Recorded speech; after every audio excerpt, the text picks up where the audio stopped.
What's up, manga fans, and welcome back to another review of Hajime no Ippo. This week's chapter 1095, Battle of the Beast. Now, it feels like it's been ages for me, in terms of reviewing this series. I think it's been about 4 or 5 months, and that was obviously to do with, the translation delays. And either way, I'm just kind of glad, I'm starting to review it again because I get to start at a good point, and that is Takamura's, unification world title match. And this chapter obviously was kind of just a simple setup. There wasn't really much else to it, but it wasn't particularly bad because we got some decent introductions, obviously, for both Takamura and the Richard Bison. And what's good is we finally get to see the face behind the champion Bison, and he looks to be no pushover. He's very tough, very well built. Everyone's commenting on how big his arms are, and as it's been stated before in this series, that black and Mexican boxers are dangerous, and he's a middleweight black boxer. So being the WBA champion shows that he's no pushover, so we can expect a very good match from him, unlike Takamura's recent opponent. But as I said, chapter was very short. It was funny that we had this serious, badass intro with the explosions for Takamura, and then it instantly turns into quite a funny moment when his tail feathers set alight, and he's like, Kamagaya and Yagi are trying to put it out.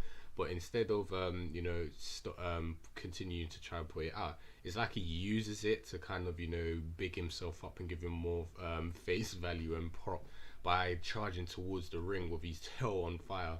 And as he's doing that, he gives his Kohais a quick glance. He's like, yo, like giving these, you might as well say, his little disciples some love, like, I'm gonna win this. And then he leaps into the wind like an actual hawk.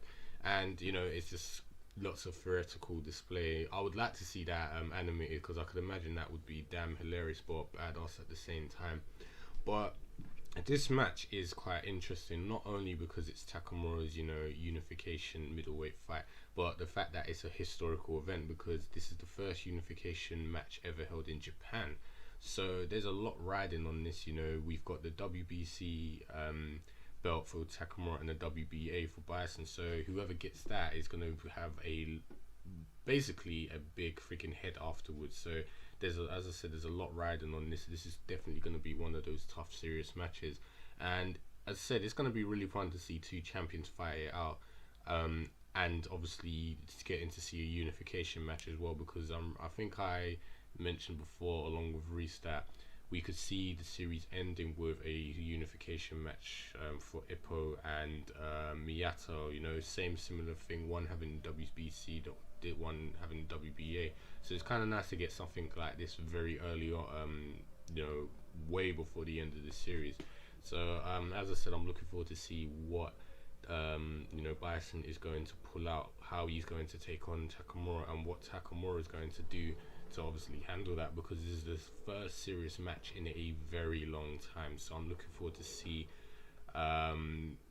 just some good action from Takamura and obviously this Bison guy.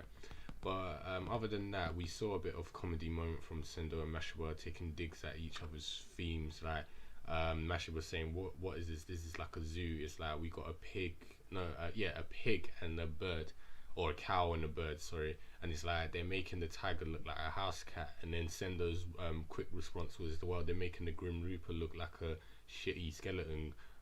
So they're still taking digs at each other even long after their matches. And funny enough, they're not fighting. You can tell they're kind of bonding in a weird way, and they've even agreed that they're not going to fight until this match is over, because that's how serious this is. Everyone's focused, and yeah, as I said, it's going to be a great match. So as I said, not much else to say.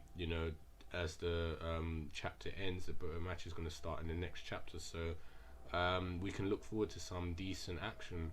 And only thing I can say is if Morikawa keeps up this pacing and this very well written, I'd say, storytelling and action in the ring, we're gonna have some really good chapters in the next coming weeks. So if he keeps it up, yeah, definitely it would be a thumbs up for me, because both the Sendo and Mashiba fights were very well written, very quick, but not like drawn out or too fast. It was very full in. It was filled out of all good, and it was, you know, nicely paced. So more like this, and it should be all good. As I said, for the next coming chapters. So you guys know the usual. If you enjoyed this chapter, let me know what you think in the comment box below. Any predictions, leave them there, and I'll speak to you guys next time. Take care.